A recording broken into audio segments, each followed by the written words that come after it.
Hi everybody, this is Tom here from ProWritingAid. Most of you know that we are running a series of monthly sessions now. We're doing that for the writing community and have been doing really as a response to COVID-19. So just to touch on what those are, on the first Tuesday of every month, we run our Introduction to ProWritingAid session, or what we call ProWritingAid 101. That's with Chris Banks, our CEO and founder, and Lisa Lepke, who's the head of marketing. They talk you through the tool, answering questions, showing you how to get the most out of it when it comes to writing. The second Tuesday of the month is today. So that's the session with Sally and myself, Sally OJ, our resident book doctor, and I'll introduce Sally in a minute. The third Tuesday of the month is our Ask a Writing Professor Q&A with AJ Ogilvie. AJ is Professor of Business Communications from the University of Southern California and always presents an interesting session. And then on the fourth Tuesday of the month is our monthly write-in. These are going fantastically well, really good fun. And that's with the author Hayley Milliman, who's one of the team here at ProWritingAid too. Okay, just to help you with those, to see what's on the webinar coming up, webinar page, I'll drop a link in the chat box. I'll also include a link to our sign up page. That means you can stay in touch with everything we've got going on. That should be going out to you now. So just stay up to date with the blogs that we post, with the content that we provide, and the events that we're running as well. So, hello everybody. Welcome to the second in our 12-part series of Ask a Book Doctor webinars. Our guest for the entire series is Sally OJ. Most of you will know Sally well by now.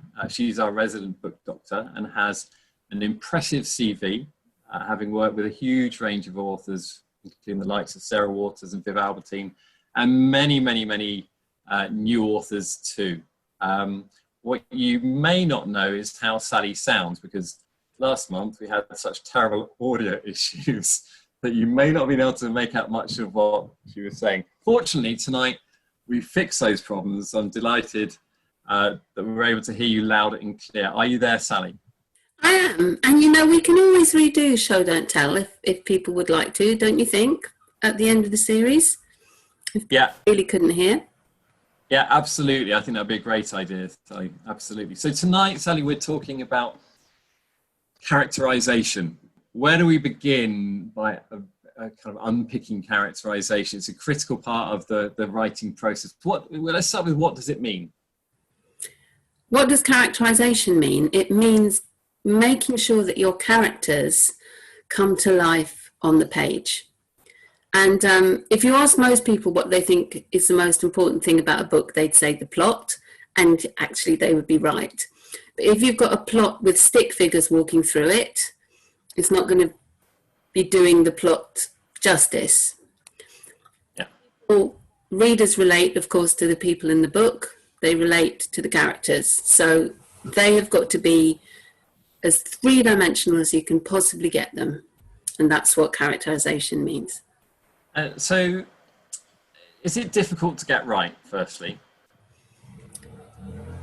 I think it depends very much, excuse me, motorbike going past. I think it depends very much on what you're writing. We're doing a session on fan fiction later on in this series.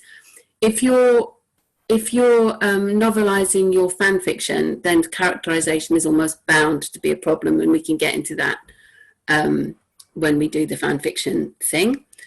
It depends if you're writing genre fiction. It depends on an awful lot of stuff.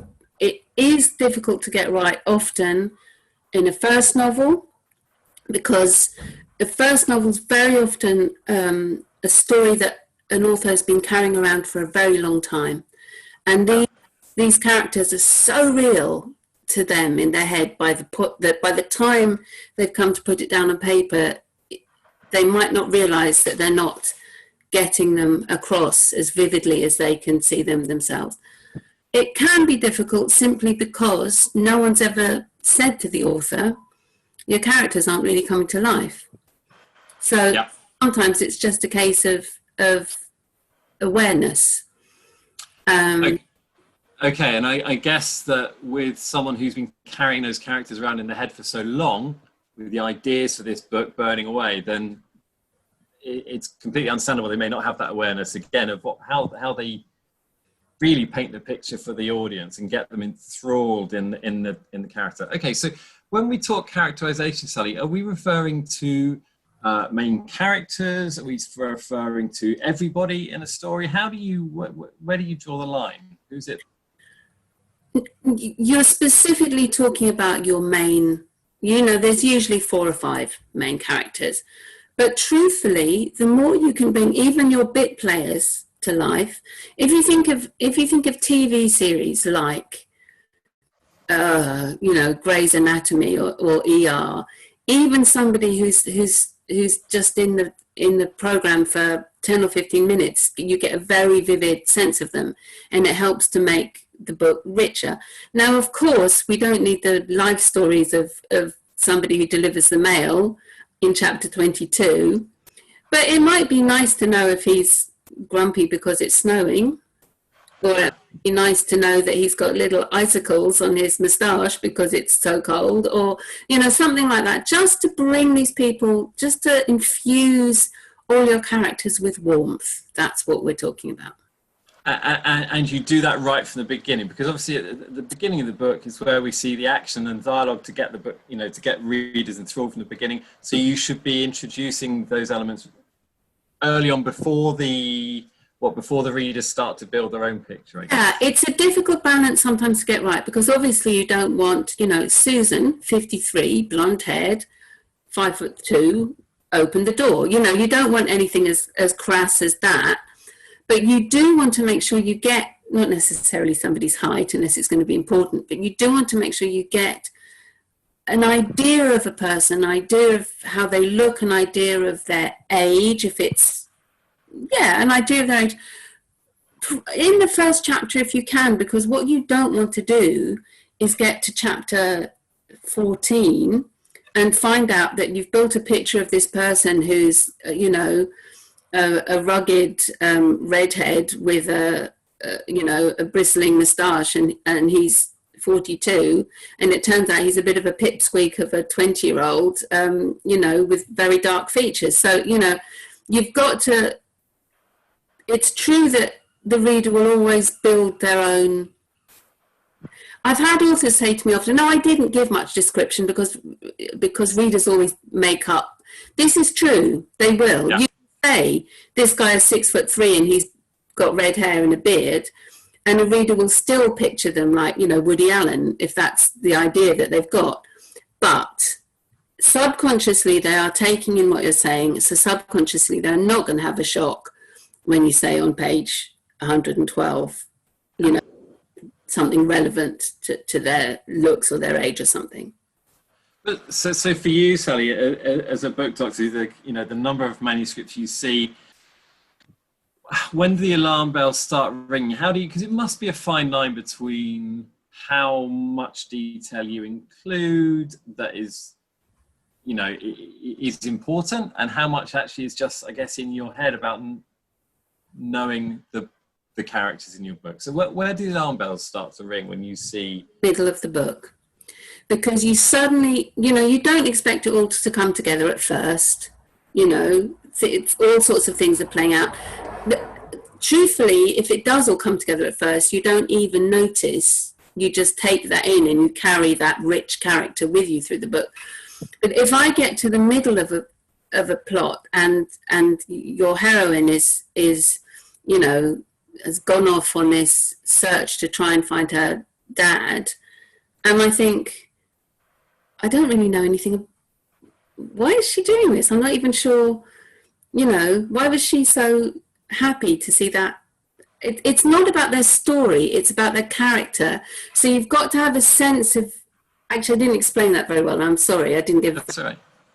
But, you've got to have a sense of what, you don't want this stick figure, this sort of line drawing walking through your book. You want a fully fleshed, colourful character that you think, yeah, my Aunt Susan's just like that, or you think, yeah, you know, and I remember my brother saying that. Something that a real person, you want a real person on the page. And if you get to the middle of the book and you suddenly realize I don't know any more about this person than I did on the first page, that's when the alarm bells start to ring. I like that description of a stick figure, and I think I've heard it used kind of that you want that Technicolor version, don't you? You want. I've said that to you before, yeah. Yeah. All dancing, yeah. Yeah, absolutely.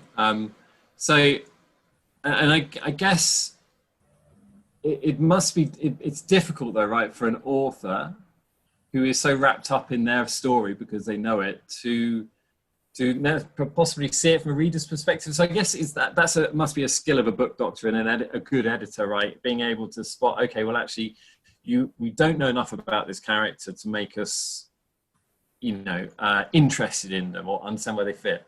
Yeah, that's really right. You need to know enough about them to care. Yeah.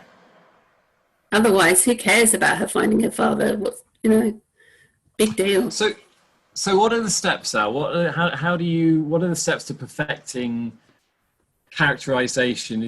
How do you advise your budding authors? Is there a process you suggest they follow? Do you use templates? Yes, and I'm sure most of the people here tonight actually will be familiar with it.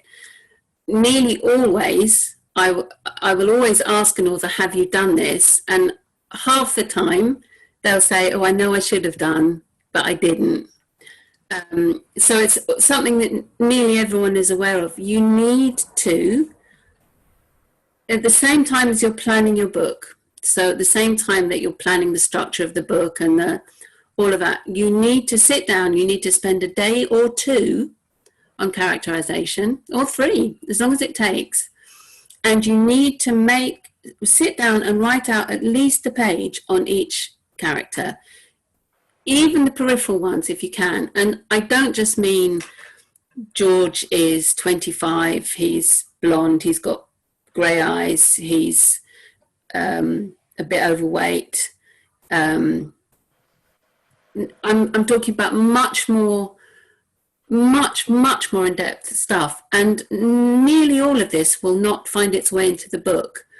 But if you write this about each character, you will know this about the character. You will know that his hobby is coin collecting, and you will know that he loves Beethoven, and you will know that he's got a bit of a dodgy knee that happened when he was playing football when he was 12. And this will creep in to the story because you will know it. And not literally, I'm not saying you'll say, oh, excuse me, I've got a dodgy knee that happened when I was 12, but you might find that when he's running for a bus, he limps, and you can sort of, it just all this stuff that you put on that page and absorb about each character will find its way into the story, even if you aren't literally putting it in the story.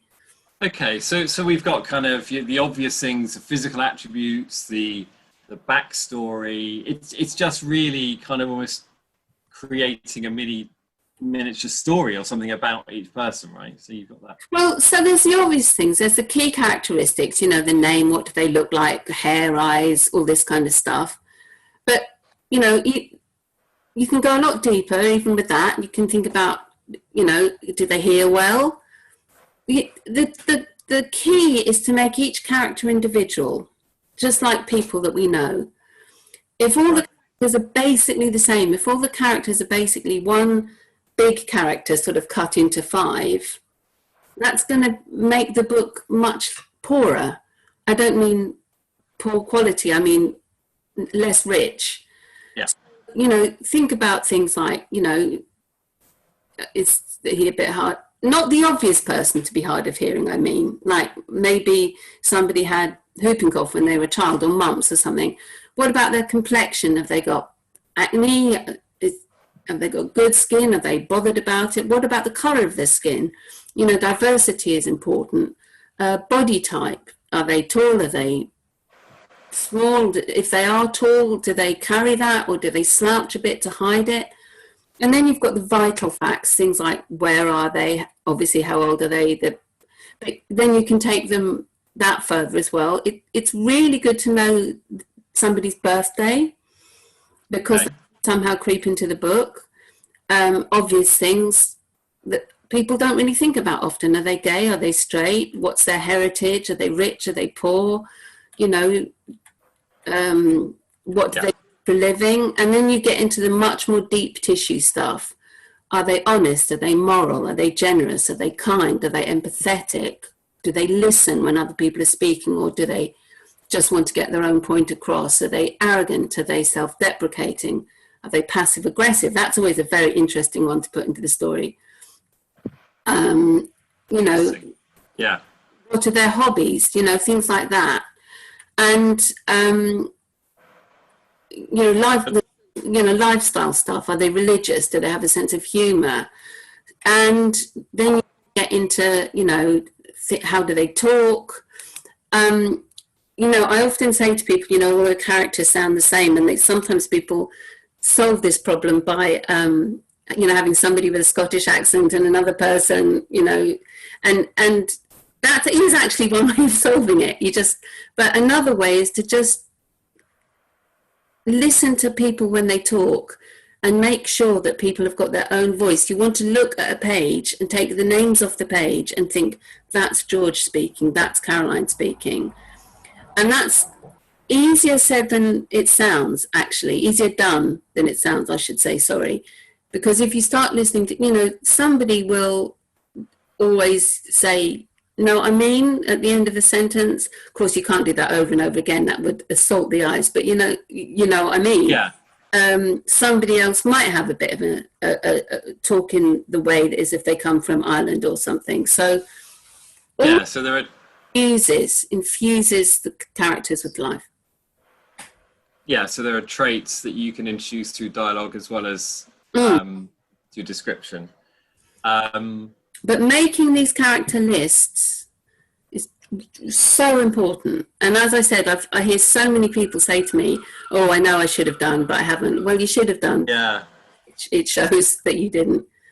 And I have seen a couple of templates. I know, I think it's Jerry Jenkins who's we're big fans of his, and we do a lot of work with him. I think he's got a template about building characters. Lots online. You can find them anywhere. And the other interesting thing about doing this is you often discover things about your characters that you hadn't really realised before.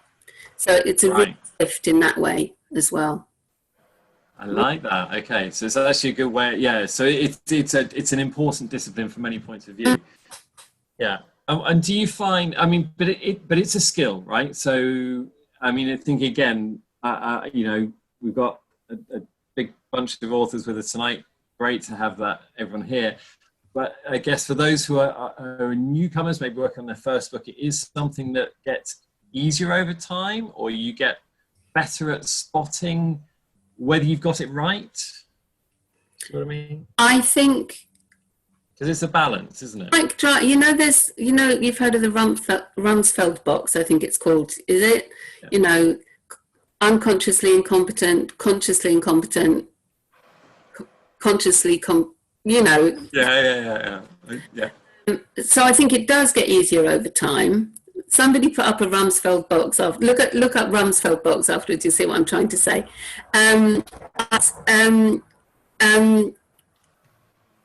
It does get easier over time, but I think if you stress too much about it, it's like everything with writing. Then it becomes problematic. I think the main thing to do is just take the time to do it. If you're aware that it's something that's vitally important, that your readers are not going to know your characters as well as you do, that you must, like with everything else we're going to talk about in this series, you must think of your reader. That's the paramount thing for a writer to do, is to think of your reader all the time. You must just be aware that this is something that you've got to put as much work into as the plot. Yeah. And be willing to do that work. And you really should be fine if you do that. And it will come easier to some people than others. You know, some people write fantastic plots and the characters are hollow, empty shells. I've seen this you know, and vice versa. But, you know, are skills that can be learned. You know, it's not another skill. You can improve all the time. We talked earlier about different types of writers, and they're kind of the planners or the outliners, right? Yeah. As compared to what's known as the pantsers, the people who are doing it by the seats of their pants. I'm sure we've got many of both types in tonight, and I guess for those who are doing it, kind of developing it as the story goes, so doing it by the seat of their pants, they're discovering things about their character as they're going along, as opposed to maybe the planners, the outliners, who have thought long and hard about the individual characters up front. But the same things apply. Honestly, not. I don't want to sound like it's wrong to fly by the seat of your pants for your first draft, but it's not going to be as good if you haven't put thought into your characterization, unless you are somebody who just gets it and can just do it. I mean, there are plenty of people out there who can just get it right, but anyone can benefit by you know, and you know, I've used this example in Show Don't Tell, and in a way it fits here, that Sarah Waters, when she was writing Tipping the Velvet, wanted to know how much you could see through a Victorian keyhole, and she went and looked through a Victorian keyhole because she wanted to be sure. But also, you know, while she was doing that, she noticed, you know, what the character probably thinking while they were doing it. So, you know, the more work you put into it, the more you'll get back from doing it. So everyone's got their own way of doing it. There's plenty of people watching today probably who are thinking, I'm not going to do that, I'm not going to sit down, you know. But I can only, and I have this all the time with people, I know I should have done it, but I didn't. But you can only benefit from doing it. There's no negative to doing it. Only it. And it will make your writing better. It'll make your writing warmer, and it'll make your characters more lovable or horrible. And possibly more, even, I guess, more vested in the writing process, because you start to really inhabit the character, or see the character at a deeper level. Couple of quick questions, Sal. So, first of all, I've just put in chat the Rumsfeld box. There are all sorts of links. Just put it into Google or your favorite search engine, and you'll find this. I think Rumsfeld did the unknown unknowns, unknown knowns, known knowns, and known unknowns.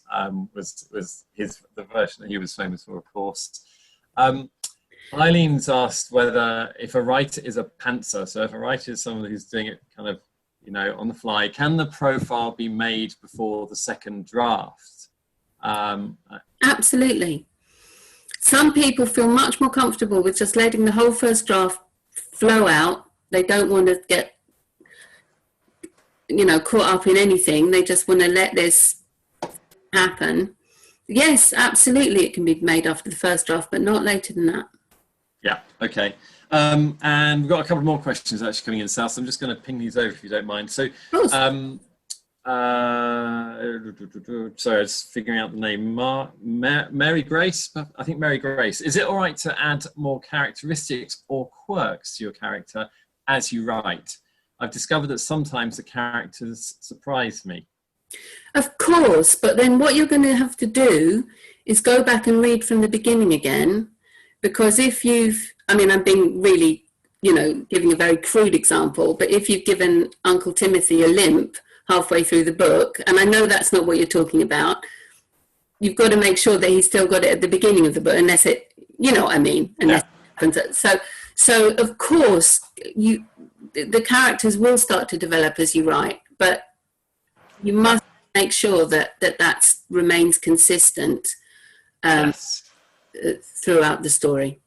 Yeah, I have heard some great stories about things left it, you know, or not realised, and you only pick them up when you go back and really check it again. Okay, so a couple more. So we actually had a question. So this is great. Someone submitted a question through our before today. following one of the emails we sent out, and they asked, sorry, I haven't got the name in front of me, but should we base our main character on ourselves? The problem I have with this is that if the character is based on me, I'm loath then to add unlikable characteristics. Or can we create characters not really based on anyone we know? So as many people here tonight will know, if you write a character based on yourself and you pretty much know you're doing that, that's called a Mary Sue. The origins of which are buried far, far in the depths of the internet, if anyone's interested in finding out. You can, of course, base your characters on yourself, and most people do, whether they're aware of it or not. If you're doing it consciously, that's quite a tricky game to play. If you're consciously putting yourself in the story, it's exactly what the person who asked that question means. You're going to want to, the character's either going to be terribly flawed, depending on their own opinion of themselves, or absolutely perfect. It's a very, very dangerous game to play. You can do it, of course, but you've really got to get it right. And I would say that it's going to happen anyway. Elements of yourself are going to slip in. If you look at Sarah's books, there are certain themes that come up over and over again.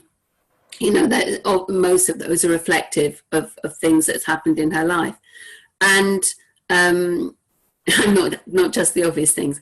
But so it's a dangerous game to play if you're knowingly writing a Mary Sue, and that goes for blokes as well. It's still called a Mary Sue. It's a dangerous game to play. It can be done, but you've got to be very, very careful. You've got to be very self-aware if you're going to do that. And I love this. I'm not a writer, and I'm fascinated by language and writing, but I'm not a writer. But I learned so much in these sessions from you, so that's great. So I've got a couple more I just want to throw in as well. So Susan, our friend actually, Susan in Brighton, you mentioned working to make your characters more likable or more horrible. How do you avoid goodies and baddies or stereotypes? This is one of the things that really helps bring characters to life. You are going to have your goodies in your story. You are naturally going to have your goodies and your baddies. A baddie is much more interesting if he stops to, help a kitten out of a tree sometimes. That's a very crude way of saying it. A baddie is much more interesting. And I don't mean this, you have to be careful of tropes, of course.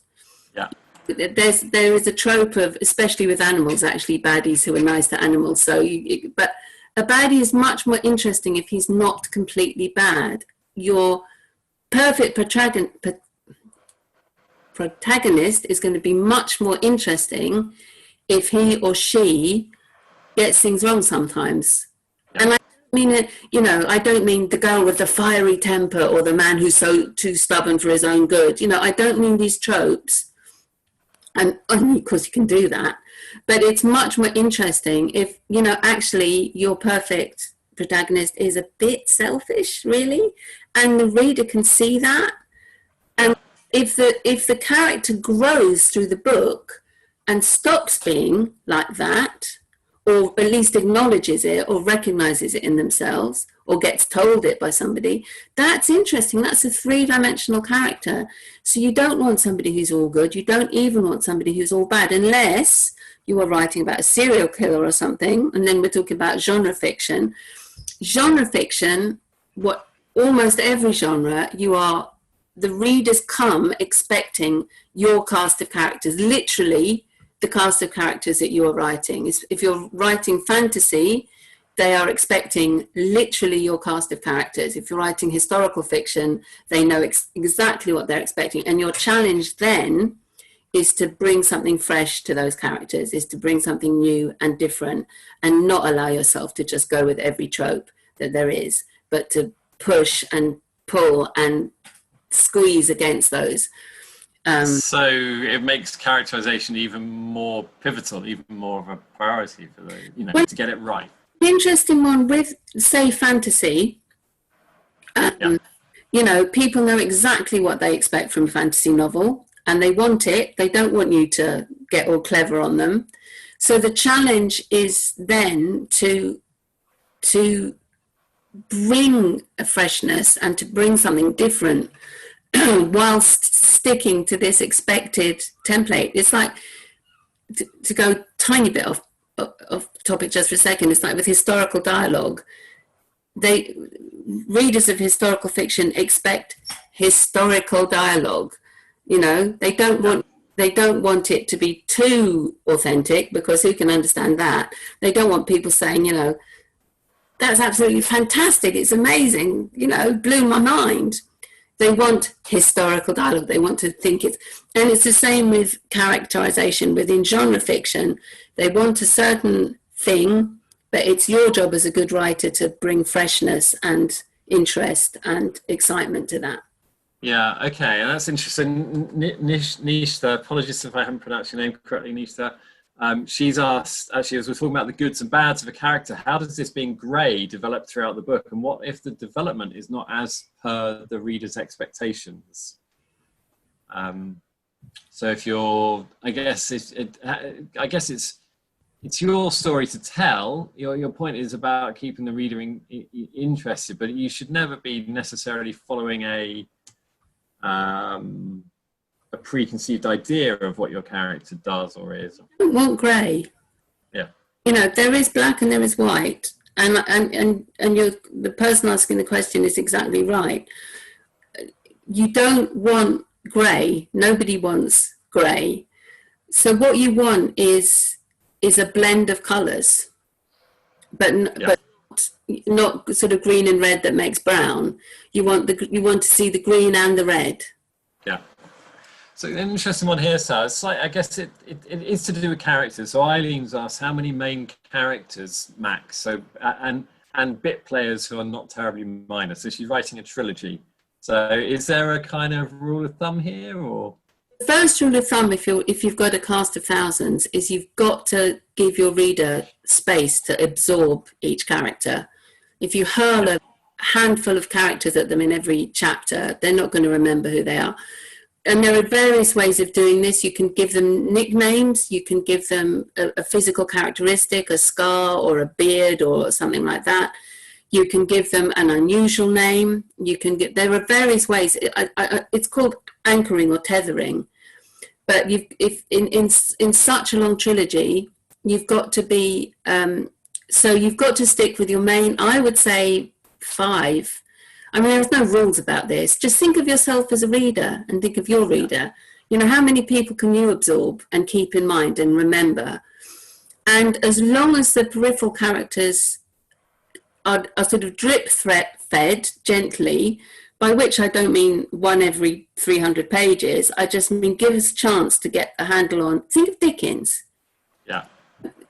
He's always all these people, but he introduces them in a way that you've got time to take on each character, know who they are, and then you do this thing what I call sonic beeps, which is sort of what I was just talking about just now. I don't think it's just what I call it. So if you've introduced somebody on page 22 and they don't appear again until page 206, you need some kind of sonic beep to let us remember who that character is. And with this kind of writing, with a trilogy, that can be very important. So when you meet the person on page 22, they've got to have a metaphorical scar, if not a literal one. So when the person walks in on page 200 and blah, and, they've got the scar from their nose to their cheek, you know exactly who they are. And of course, it doesn't have to be a scar, but there has to be something. So that's one of the skills of writing that kind of epic, is making sure you're managing your characters for your reader. And the simple rule there is just think of yourself as a reader. Think of which is something we say, it comes up in every session, right? It's single session. Absolutely. Absolutely. And think about, sometimes readers will take things on trust. If you think about the great Russian novels or even Dickens. I mean, I tell you who's the master at doing this, whatever you think of her as J.K. Rowling. You know, there are so many characters in those books, and you never get lost. She's perfect at it. But what I was going to say about the great epic novels, Proust, all the rest of them, is very often a reader will just think, I'm just going to trust that I'm not going to be able to remember this. This is all subconscious. I'm not going to be able to remember this. I'm just going to have to trust that it's all going to turn out all right. And we all do that a lot when we read books. We just think, I'm just going to have to trust it. I'm just going to have to hope it all works out. And when it doesn't, that's when you are very disappointed in a book. But you don't want your reader to have to think like that. You want as much help as you can. It's a great point, actually, because I've definitely as a reader, had points where I'm close to being confused or disinterested because I haven't got a handle on characters. And then 20 pages later, I'm completely absorbed. And so, yeah, I get that. So Sal, Terry has asked an interesting question. It's not something I'm familiar with, and I don't know if you are, but he's asked, or she, sorry, have you used the Enneagram to develop characters? Are you familiar with an Enneagram? I don't, luckily for me, I don't have to develop characters. Yeah, okay, this is true. But when I suppose, yeah, that's a very good point. I'm only very, somebody else has asked me about it or has used it. It's like all these things, I don't think we should get too much into what it is now. Again, you can put it up for people. If it works for you, then it's the right thing. It's that simple. Yeah. The way you do it, if it works for you, then it's the right thing. If you are getting full-rounded characters at the end of whatever you do, then it's the right thing. Okay. Well, sorry, Sam. It's going to work for everybody. Yeah. So there's of course, an element of as in everything, what works for you might not work for the next person. I'm not familiar with it, so I'm going to go away and look at that afterwards. All the people here tonight can see it in the chat box referred to. And then Dwight has asked, how about using a character name that is currently well known, which strikes me as something that can be fraught with danger, I guess. To Tom Cruise. Say that again, sorry, we missed the first part. Calling a character Tom Cruise? Don't. Yeah. No. Okay. Unless it's central to the character. Unless, everyone goes, Tom Cruise, you're a bit taller than he was. Unless it's central somehow to the characterization, to the story, really don't. Authors sometimes do stuff like this, and it's because they find it very funny, and it is to them very funny, but it's a joke that wears thin very quickly. Another question related to kind of names is again from Nishta, who said, is it a good idea to name your novel based on your protagonist, Sherlock Holmes, for example? So I guess that's well, Sherlock Holmes is an interesting example because it's such a good name. When you name a book, titles is a whole different, conversation. But when you name your book, you've got to think about it on a shelf in a bookshop or on a table in Waterstones. It's got to make you go, ooh, now Sherlock Holmes is a fantastic title. You're going to pick that book up. It's so good. If it was,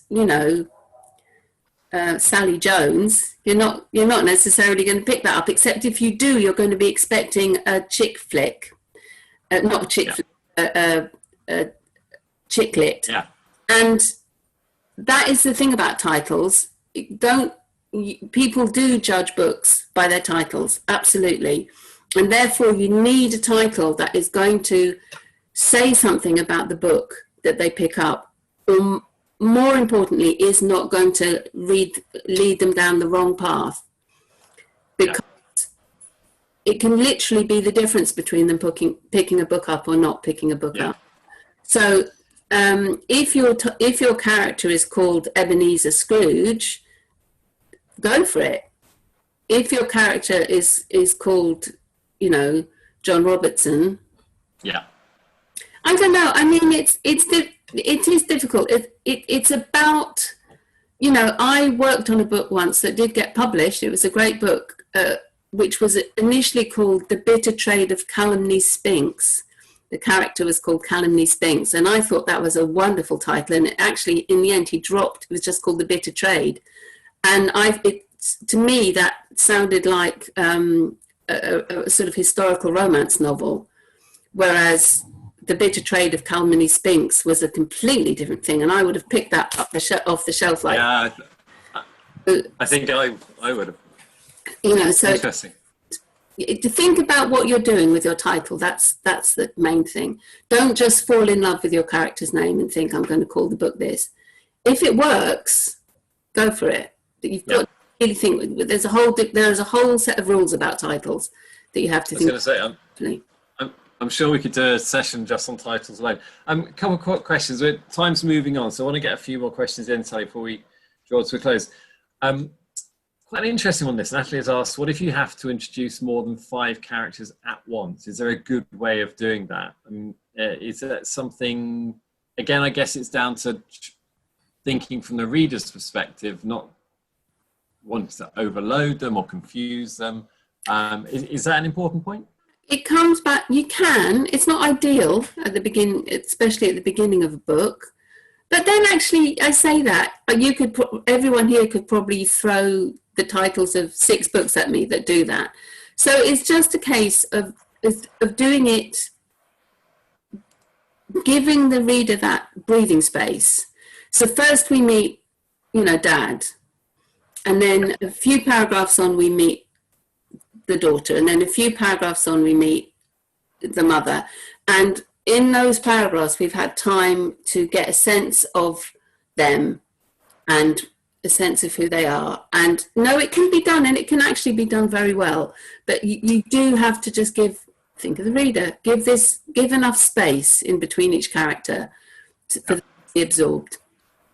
Sally, Patricia's asked, where does a writer of historic fiction go to learn their language? So I guess it's about learning the language that the character may have used and then feature in dialogue. Is there any kind of tips you can offer there? Many tips. It depends how far back you're going. I just worked on a book set in the 9th century BC. So all she could do there was give what people would probably think people would say.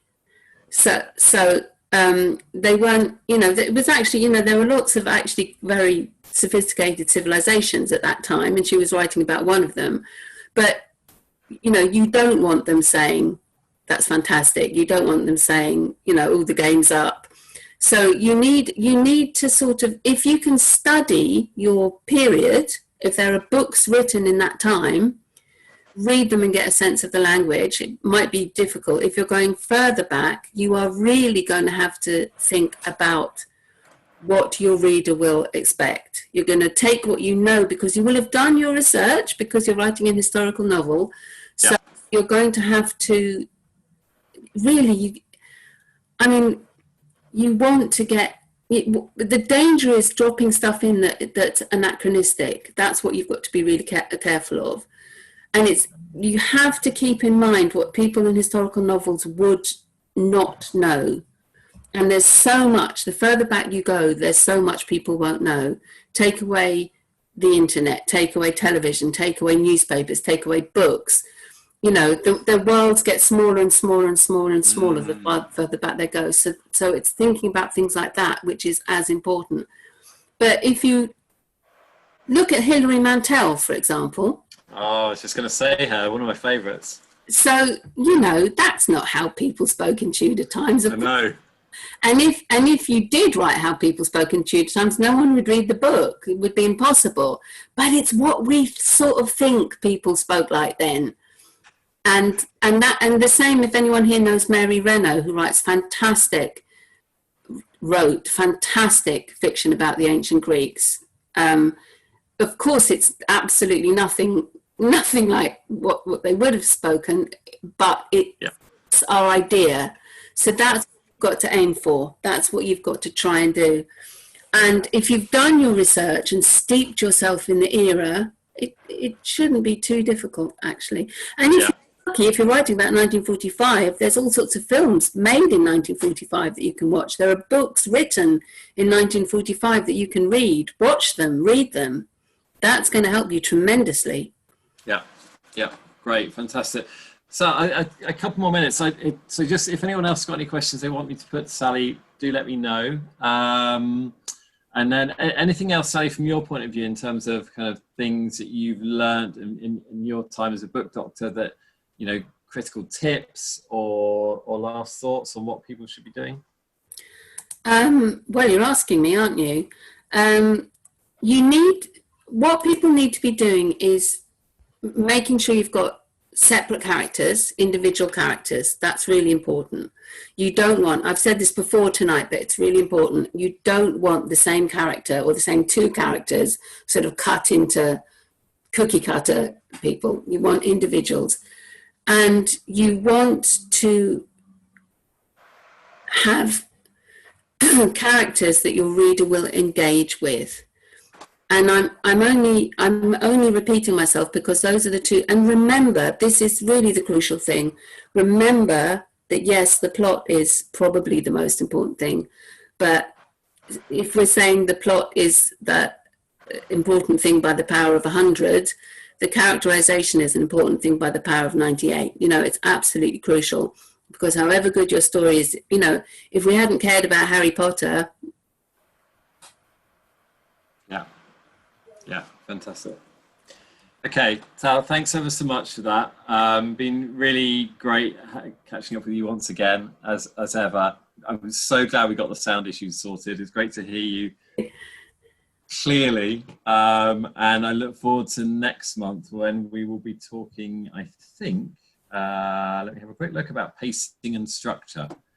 So thanks everyone for joining us tonight. Really appreciate you spending your time with us here. I hope you got a lot out of this evening. And don't forget, you can contact us through the usual channels if you have any other questions that come into your mind after the event. Let me know. And we look forward to seeing you all in a month's time. But don't forget, before then, next Tuesday, there's a session with AJ Ogilvy as well. But Sally and I will see you in a month. Thanks, everyone.